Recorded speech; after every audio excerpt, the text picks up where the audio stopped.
Boa noite. Começa agora mais um Câmara Aberta. O Ministério da Educação reconheceu Itajaí como uma das 10 melhores experiências na educação de jovens e adultos. Para falarmos sobre este e outros assuntos, recebemos aqui no plenário da Câmara de Vereadores de Itajaí o supervisor da educação de jovens e adultos, Walter Cardoso. Boa noite, Walter. Tudo bem? Boa noite, tudo bem? Também está conosco o secretário municipal de educação, professor Edson Dávila. Boa noite, professor. Tudo bem? Boa noite. É uma satisfação, mais uma vez, estarmos com vocês aqui. Educação de jovens e adultos de Itajaí recebe um prêmio nacional, um reconhecimento, e não é qualquer prêmio, está entre as 10 melhores experiências no EJA, que é a educação de jovens e adultos. O que representa esse reconhecimento, Walter? Representa uma conquista da educação de jovens e adultos do estado de Santa Catarina, uma conquista da educação de jovens e adultos da região aqui da Anfre, porque existe um grupo lutando muito pela educação de jovens e adultos em toda a região da Anfre. Temos um fórum que discute isso e principalmente no município, que vem fazendo um trabalho diferenciado há alguns anos e hoje está recebendo esse reconhecimento, né? E colocando o município de Itajaí entre as 10 melhores experiências na educação de jovens e adultos, que é uma modalidade de ensino muito complexa. Então, para nós, isso é realmente um grande reconhecimento, um grande prêmio. Entre as outras áreas de educação, ensino regular, ensino infantil, educação de jovens e adultos pode ser considerado um serviço de benefício direto ao cidadão, é isso, professor? Exatamente. É um serviço educacional de alto interesse comunitário e cidadão, porque, na verdade, ele vai resgatar a cidadania pela educação daqueles brasileiros e brasileiras itajaienses que, por algum motivo, na idade certa, deixaram de frequentar a escola, seja alfabetizando-se, não se alfabetizaram, seja completando o ensino fundamental ou o ensino médio. Então, a EJA é uma modalidade de ensino que busca fazer esse resgate cidadão pela educação. Ele tem, então, um grande interesse social, um grande interesse para a comunidade.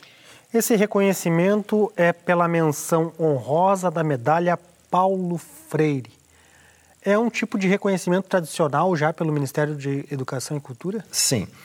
Foi uma forma que o Ministério da Educação ele encontrou de incentivar estados, municípios a experimentarem, a fazerem, terem uma postura diferente em relação à educação de jovens e adultos, né? Experimentarem outras experiências que não aquelas tradicionais. Então, os municípios inscrevem as suas experiências, não só as redes municipais, né, mas também a federal também tem e foi premiada também algumas experiências federais. O estado também pode fazer isso e de cada estado sai 2 experiências vencedoras, né, que vai para o nacional. Então todo o estado envia 2 experiências de destaque no estado e lá do nacional são escolhidas as 10 experiências exitosas, né, na educação de jovens e adultos. Nós fomos indicados pelo Estado e depois tivemos o reconhecimento nacional. O objetivo da medalha, ele também traz uma responsabilidade depois de comprometimento para a gestão pública da continuidade, independente do governo municipal que estiver à frente. Com certeza.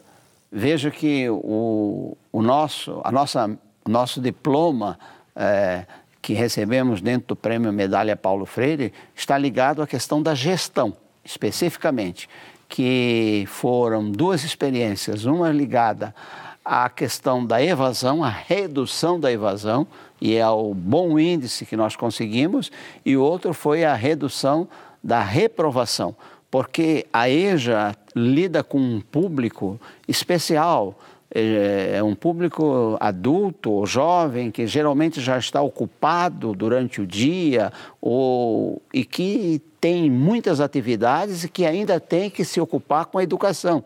Então, ele precisa ter estímulos para estar frequentando. E a evasão é uma circunstância, uma limitação muito grande. Então, reduzir a evasão na EJA é um ganho social muito grande. E por isso nós colocamos na nossa primeira experiência essa meta, que a gente atingiu muito bem. E a outra questão da nossa experiência foi a redução da reprovação, que também é um estímulo, primeiro ao aprendizado do aluno, segundo a sua continuidade no estudo. Porque ele sendo reprovado, ele se desestimula e sai. E nós queríamos que o aluno aprendesse, quer dizer, ele fosse aprovado, mas não a qualquer preço, aprovado com conhecimento. E aí foi todo um trabalho muito especial, que o professor Walter, inclusive, tem muito conhecimento, porque ele foi um dos mediadores dessa experiência vivenciada por ele e pela equipe de professores, que é a principal merecedora, né, das homenagens desse prêmio que nós ganhamos. Walter, conta um pouco dos detalhes dessa construção, porque Itajaí apresentou como duas experiências, uma é a diminuição da evasão e reprovação, como o professor falou, do EJA por meio do monitoramento e da gestão participativa. Mas como viabilizar isso? O que é monitorar a gestão participativa?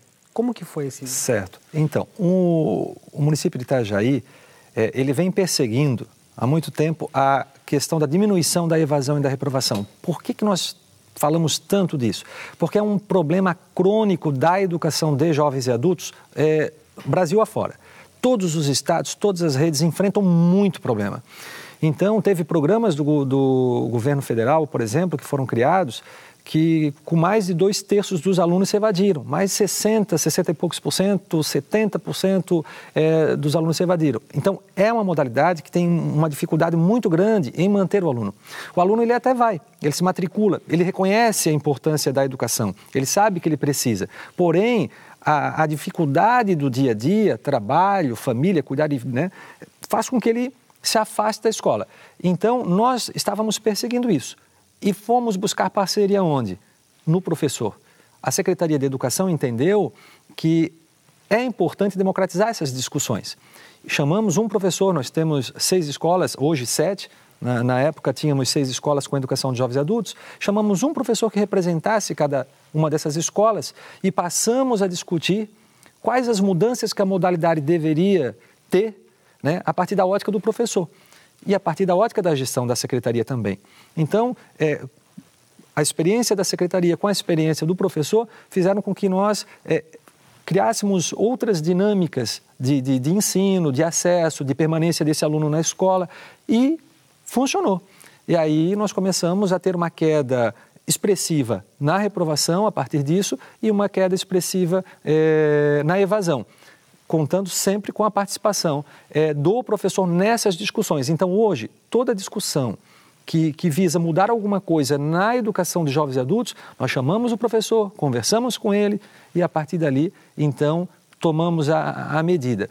E o que acontece? Esse professor que vem nessa discussão, ele é o primeiro a voltar na escola e a conversar com seus pares, a dialogar com seus pares, o que foi discutido na secretaria. Então, a aceitação do professor, dos professores que estão lá na escola é muito maior. E esse professor também está na sala de aula. Então, a aceitação do aluno também é maior. Ou seja, né, encontramos uma maneira democrática de gerir a educação de jovens e adultos. Isso não deu reflexo também no sentimento de acolhimento e pertencimento dos próprios alunos? Porque o professor se apresentando sempre para uma reunião com a gestão para atualizar Perfeito. A realidade dos alunos, não traz uma dimensão humana que pode potencializar e daí incentivar realmente o perfil até desses estudantes que têm muitos outros desafios além da educação? Não há dúvida, porque antes esse problema da evasão, da reprovação, não sendo cuidada com a devida atenção, não merecendo um vamos dizer, um encaminhamento mais de perto, mais cuidadoso, fazia com que o aluno se sentisse mais afastado ou muito afastado, entendeu? E agora, a partir desta nova dinâmica, desta nova prática, o aluno se sentiu mais acolhido, sabe? Se sentiu mais gente pertencendo ao processo.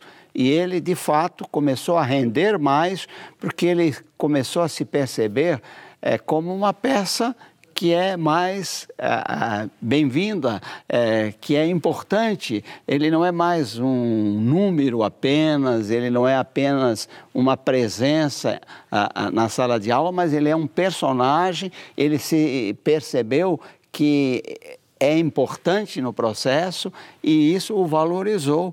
E ele passou a dar resultados melhores a partir da inclusão dele como um personagem. Olha, você é importante, a sua presença é importante para nós, os seus resultados são importantes para nós, porque impactam nos resultados que nós temos e o que a gente quer é o teu sucesso. O teu sucesso é importante para nós. E isso deu a ele, diríamos, um up, né? Subiu, vamos dizer, a autoestima e, consequentemente, o resultado dele. E é importante para toda a sociedade itajaiense, municipal, no sentido de que cada uma dessas pessoas ocupa um papel. Sim. Geralmente está em busca de algo mais, porque por ser a educação de jovens e adultos voluntária, a pessoa já está ali ocupando um papel e pretendendo ocupar outros. Isso é dignificante? Isso foi percebido pelos alunos? Olha só. Eu vou, diante da tua pergunta, resgatar um pouquinho esse papel fundamental da educação de jovens adultos, essa questão da dignidade que o secretário toca aqui, né? E que tu questionas também. A educação, imagina o que é o aluno que chega num ponto de ônibus e ele não consegue fazer a parada do ônibus porque ele não consegue enxergar, ele não reconhece os números e nem para onde esse ônibus está indo. Que ele vai numa igreja, numa missa, num culto, e o pastor ou o padre falam alguma coisa, leem um texto, e ele não consegue acompanhar. Ele passa uma vida ouvindo alguém dizer que está escrito, que é esse, que é aquele. No momento agora que nós vamos ter aí uma campanha política, que ele não consegue ler um santinho, uma proposta de um candidato. Então, essa pessoa ela está à margem de um processo, ela está excluída. E a educação de jovens e adultos, ela vai ensinar essa pessoa a ler, ela vai trabalhar com a interpretação, ela vai trabalhar com a parte crítica desse cidadão. Então, ela devolve a ele, né? Ela dá a ele, não sei se dá para dizer devolver, mas ela dá a ele, né, uma dignidade, ele passa a ser uma pessoa respeitada na empresa onde ele trabalha, no serviço onde ele trabalha. Né? Então, assinar documentos, imagina, a pessoa assinando um documento, sempre alguém lendo.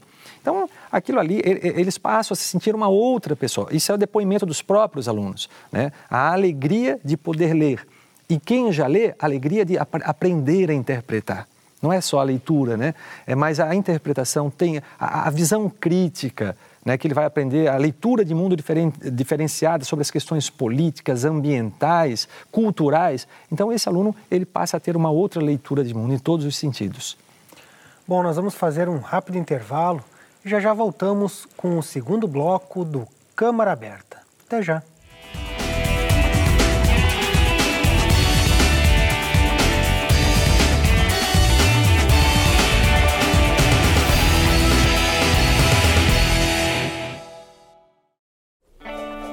Repolitizar é a nossa nova maneira de fazer política.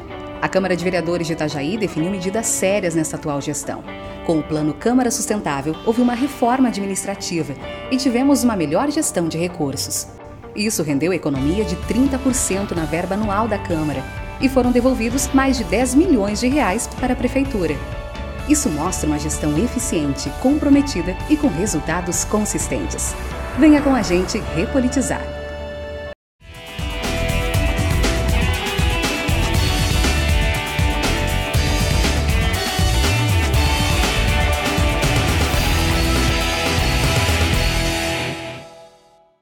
Voltamos com o segundo bloco do Câmara Aberta. Hoje a participação é do secretário municipal de Educação, Edson Dávila, e também do supervisor da EJA, Walter Cardoso. Bom, Walter, pode falar para a gente quais os principais desafios para os próximos anos no país, em geral, para a universalização da educação e alfabetização de jovens e adultos? É muito importante.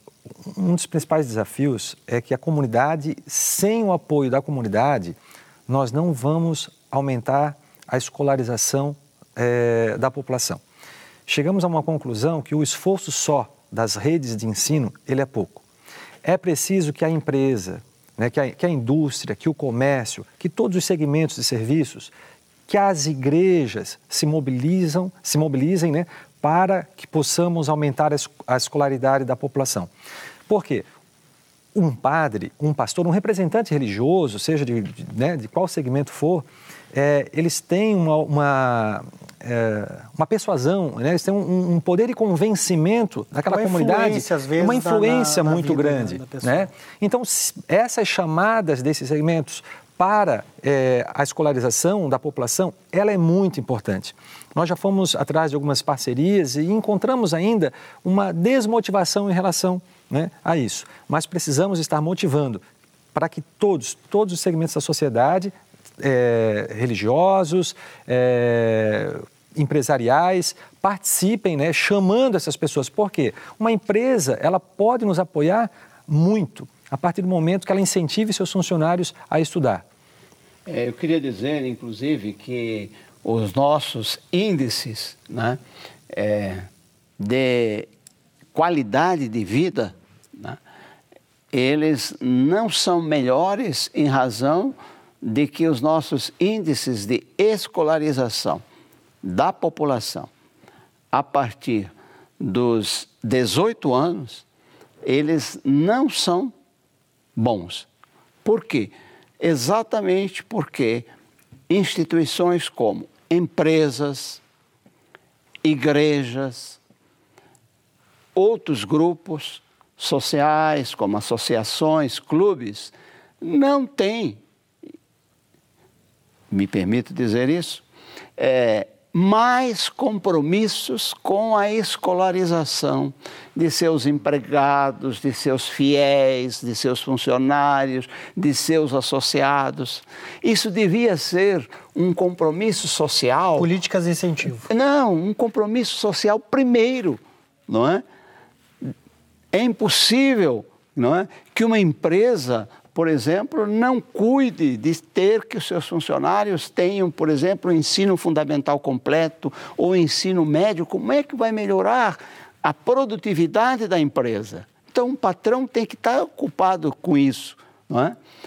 A igreja, não é, também verifica isso. Uma igreja trabalha com a palavra, trabalha com a escrita, trabalha com o convencimento, com a interpretação. Como é que não está preocupada com a escolarização dos seus fiéis? Clubes também, clubes sociais, clubes esportivos, todos isso. Então, isso tem que ser algo que tem que ser um compromisso de todos, não é só do poder público. E nós temos uma estrutura que podemos montar classes em empresas, podemos montar em igrejas, podemos montar em associações, podemos montar em clubes. Nós temos isso.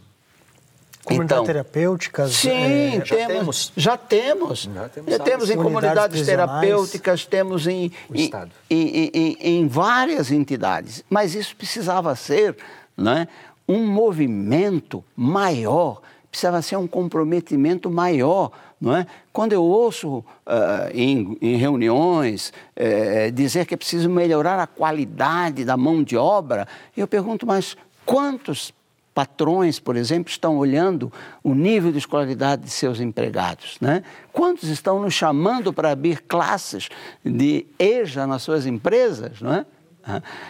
Isso é uma questão. Igrejas também, não é? Quando falam em esclarecimento do povo, mas quantas nos chamam para abrir classes, não é? Eu tenho uma igreja que chamou, nós temos uma igreja.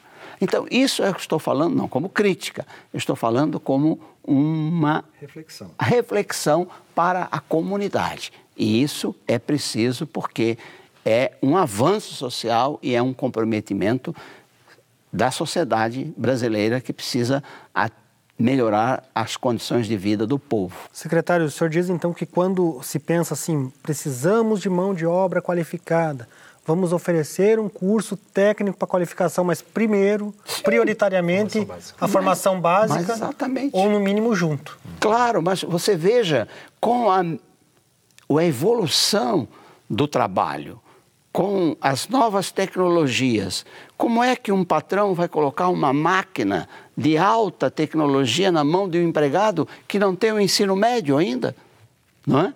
Ou, quem sabe, nem o ensino fundamental. Eu conheço, o Walter sabe disso, nós temos dados da Fiesc mostrando, por exemplo, que na indústria, né, nós temos um percentual grande de trabalhadores que não têm ainda o ensino médio e muitos que ainda não têm o ensino fundamental completo.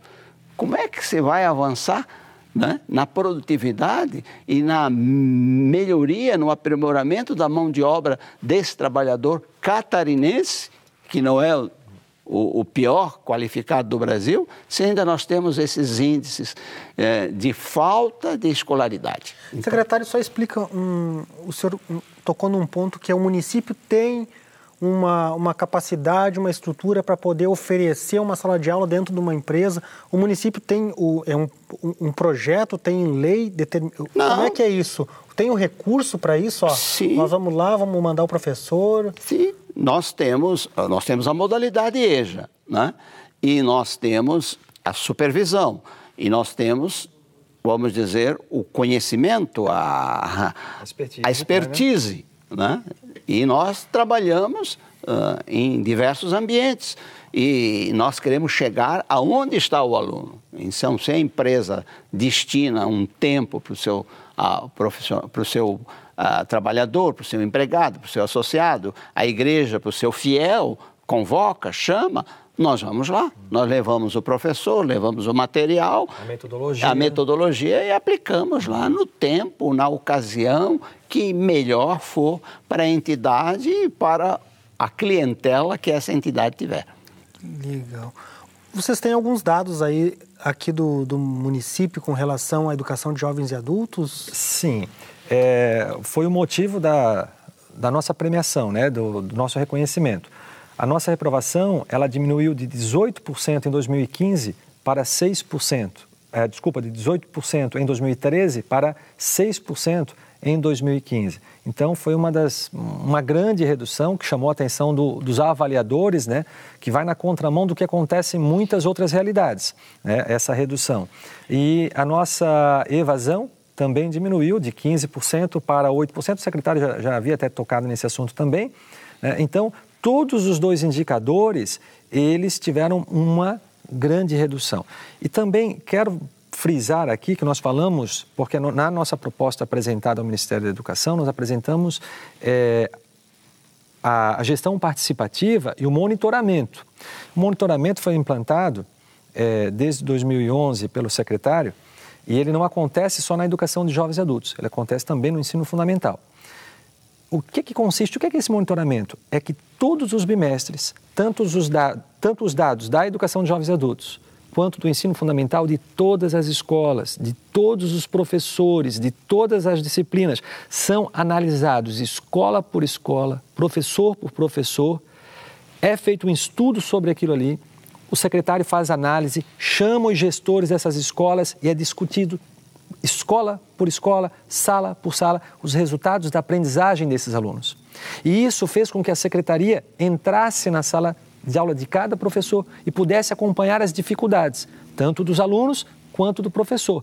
E aí sai dali o quê? As possíveis correções. Olha, lá na escola tal, o professor de história está com dificuldade, muitos alunos estão com notas baixas, os alunos não estão aprendendo. Gestor, diretor da escola, como é que a gente pode fazer para mudar essa realidade? Então, o gestor dessas reuniões já sai ele monta ali um plano de ação, apresenta para o secretário o que ele está pretendendo, junto com esse professor, junto com esses alunos, fazer para mudar essa realidade. Isso é um monitoramento que acontece todos os bimestres. Isso tanto no ensino fundamental mudou drasticamente a realidade da educação em Itajaí, quanto na educação de jovens e adultos.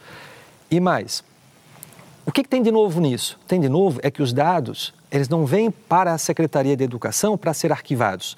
Pega os dados do diário do professor, quantos alunos aprovaram, quantos reprovaram, quantos têm notas baixas, e arquiva aqui, se um dia alguém precisar, está aqui. Não, isso foi o que mudou. É que esses resultados vêm para a Secretaria, são devidamente analisados, discutidos e voltam para a escola em forma de ação. Então, isso foi o que mudou muito na educação de jovens e adultos. O princípio do monitoramento é aquele que diz que ninguém ama aquilo que não conhece. No monitoramento é assim, ninguém cuida daquilo que não conhece. Se eu não conheço, eu não vou cuidar. Então, o princípio do monitoramento é isso. Não é para espionar, não é para dedurar. É para ficar ciente. Mas é para tomar conhecimento e cuidar, como o Walter já disse. Não é? A gente toma conhecimento e vai cuidar daquilo com mais atenção, com mais foco, não é? Auxiliando quem precisa do auxílio. Às vezes é a diretora da escola, às vezes é o professor, às vezes é o aluno. Para isso existe Secretaria de Educação. Agora, se ela não conhece, ela não vai cuidar. Então, é preciso o conhecimento para que haja o cuidado. Secretário, fala um pouco para a gente a respeito da expectativa para as notas do IDEB. Parece que você já tem um índice interno que aponta um dos menores índices de reprovação da história, é isso? Olha, essa é a nossa expectativa. Nós estamos esperando, né, professor Walter? O professor Walter, inclusive, é um dos gestores desse processo. Nós esperamos agora para julho, geralmente sai em julho, agosto esse resultado, né? Mas a nossa expectativa é uma expectativa boa. E alcançamos aí 98% de aprovação. Então, foi a menor reprovação em anos na história da educação, que nós temos dados sistematizados, que a gente gosta de trabalhar muito com dado preciso. Então, a gente fala aí nos últimos 11 anos, porque nós temos esses dados nos últimos 11 anos mais precisos. Então, a gente pode falar que nessa série histórica foi o melhor desempenho de aprovação, a menor reprovação da rede.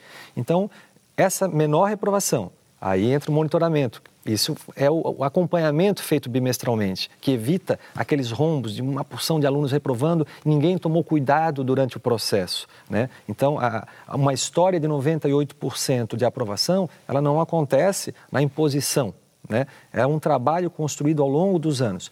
E aí entra o monitoramento. Então, e o IDEB foi feito todo um trabalho, né, junto com os alunos, até desde da prática diária do professor, dos trabalhos de interpretação, dos conteúdos normais que devem ser trabalhados, aos procedimentos de prova mesmo, do aluno, do manuseio, das questões objetivas, isso tudo o aluno foi bem orientado e temos uma expectativa, o secretário tem essa expectativa também, de que possamos tirar ter um bom desempenho no IDEB. E como que fica a harmonia desses resultados com a qualidade do ensino e a assimilação do conteúdo por parte do aluno?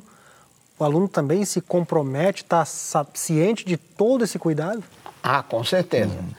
Porque você sabe, o IDEB, ele casa a prova externa, né, com o que o aluno vai demonstrando de aprendizado durante o ano.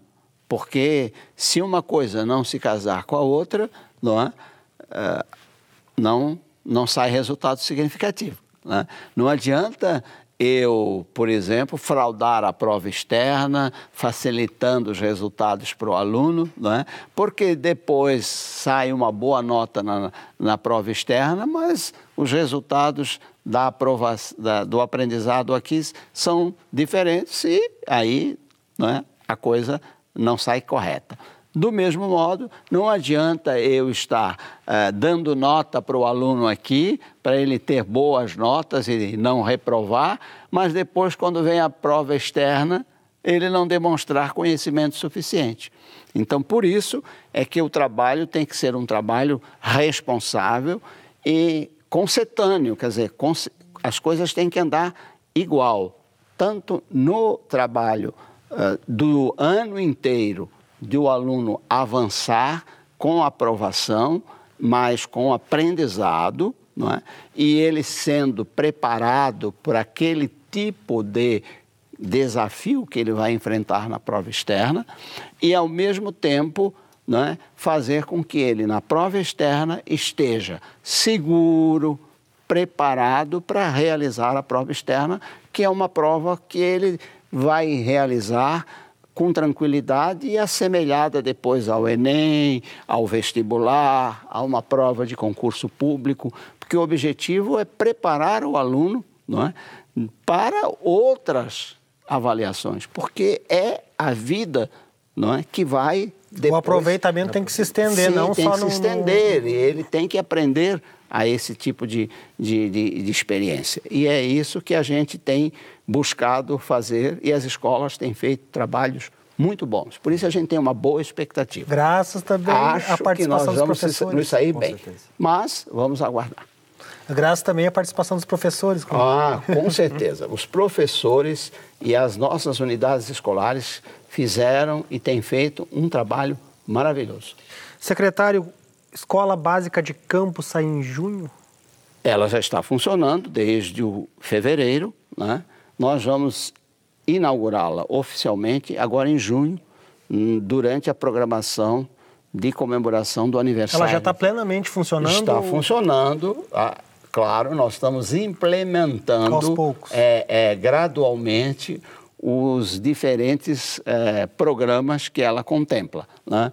Inclusive agora, por exemplo, estamos tratando, o professor Walter sabe disso, que trabalha na coordenação técnica, da implementação da horta, que é toda uma horta diferenciada. Estamos tratando com a Univale, estamos tratando com a Ipagre, estamos tratando com a Secretaria de Agricultura. Então, os programas estão sendo implementados gradualmente. Mas ontem, inclusive, eu recebi a professora Sandra, que é a nossa coordenadora técnica, a chefe do professor Walter, e ela me deu um relato, assim, oral, mas bem sucinto, de que o trabalho está muito bem, está muito satisfeito e a gente espera que seja uma experiência boa para a educação do município.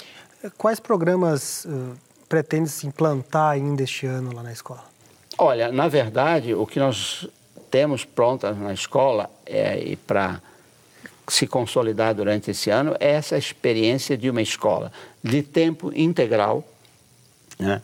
Uma escola voltada para as questões do meio ambiente, não é?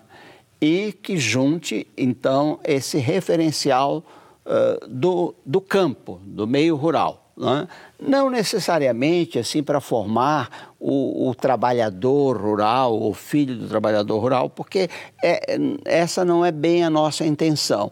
Porque essa população rural, do meio rural de Itajaí já não tem mais essa vocação tanto para ser trabalhador do campo, mas para ter, sim, essa vivência com a natureza, com o meio ambiente e com essa lida com o solo, com as coisas do meio ambiente, do solo, do plantio e do ver nascer, do colher, etc. Mas o público-alvo, então, é de toda a cidade? Não, o público-alvo é do campo. É da zona rural. Da zona rural. Ela está localizada na Bahia, que é a zona rural de Itajaí, e o público é o público da Bahia, quilômetro 12 e outras regiões próximas, mas da zona rural. Quem mora na cidade pode também? É por zoneamento, né? Por zoneamento, a matrícula atende aquela região, por isso que o público é aquele público. Porque pode despertar interesse? Sim, poderia alguém ter interesse? Não sei, porque o pai... Ainda mais por ser tempo integral. O pai tem direito de escolher a escola do aluno, né?